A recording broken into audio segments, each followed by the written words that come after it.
आज श्री क्षेत्र गणपतीपुळे देवस्थानच्या आवारामध्ये रत्नागिरी जिल्हा सरस 2025-26चं उद्घाटन झालेलं आहे।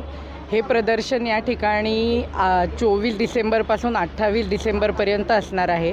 यामध्ये 62 विविध उत्पादनांचे स्टॉल आहेत, ज्यामध्ये खाद्यपदार्थ, पारंपरिक पदार्थ, कलाकुसरीच्या वस्तू आणि इतरही बरंच काही आपल्याला खरेदी करायला मिळणार आहे। त्याचप्रमाणे इथे अतिशय रुचकर, चविष्ट रत्नागिरी जिल्ह्याची खासियत असणारे पदार्थ असणारे 15 फूड स्टॉल्सही आहेत। तरी या प्रदर्शनाला रत्नागिरी जिल्ह्यातील सर्व नागरिकांनी आणि या ठिकाणी या वर्षाखेरीला येणाऱ्या पर्यटकांनी भरभरून प्रतिसाद द्यावा असं मी आवाहन करते आणि आमच्या बचत गटांना या माध्यमातून आपण प्रोत्साहन द्यावं, यांच्या कष्टाचं कौतुक करावं असं मी आवाहन करते। धन्यवाद।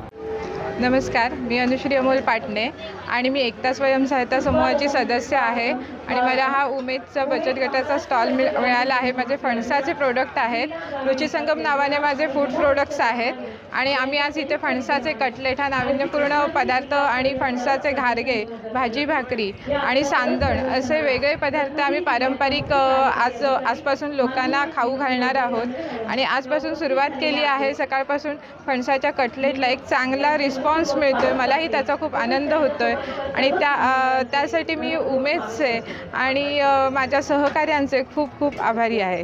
नमस्कार, माझे नाव सिद्धी सुहास लोंढे।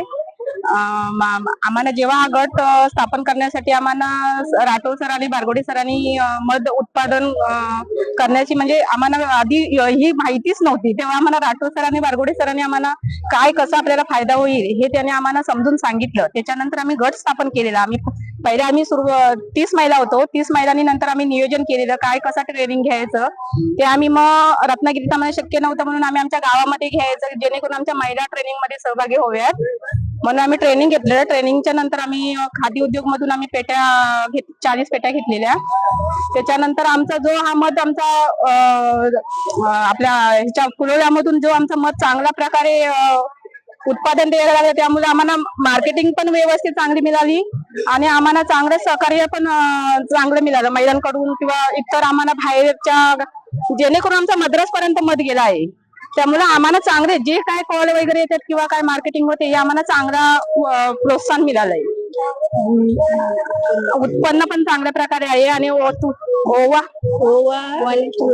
आणि आपला डायबिटीस वगैरे यांच्यासाठी चांगला आहे आणि तुळस, सर्दी, खोकला, ताप याच्यासाठी फायदेशीर आहे आयुर्वेदिक म्हणून। आणि साधा हा आपल्याला वजन ज्या महिलांना आयुर्वेदिकचं करायला जातात की वजन आपल्याला कमी करायचं आहे किंवा ज्या अगदी कमजोर महिला असतात किंवा मुलं, त्यांच्या पण ते प्रमाण असतं की आपण ते कसं प्रमाणात द्यायचं काय हे सर्व आम्हाला त्या ट्रेनिंग मधून सांगत आहे। तसं आम्ही ज्यांना जे आम्हाला विचारते ह्याचा फायदा काय आहे ते आम्ही त्या माहितीनुसार आम्ही त्यांना सांगत असतो।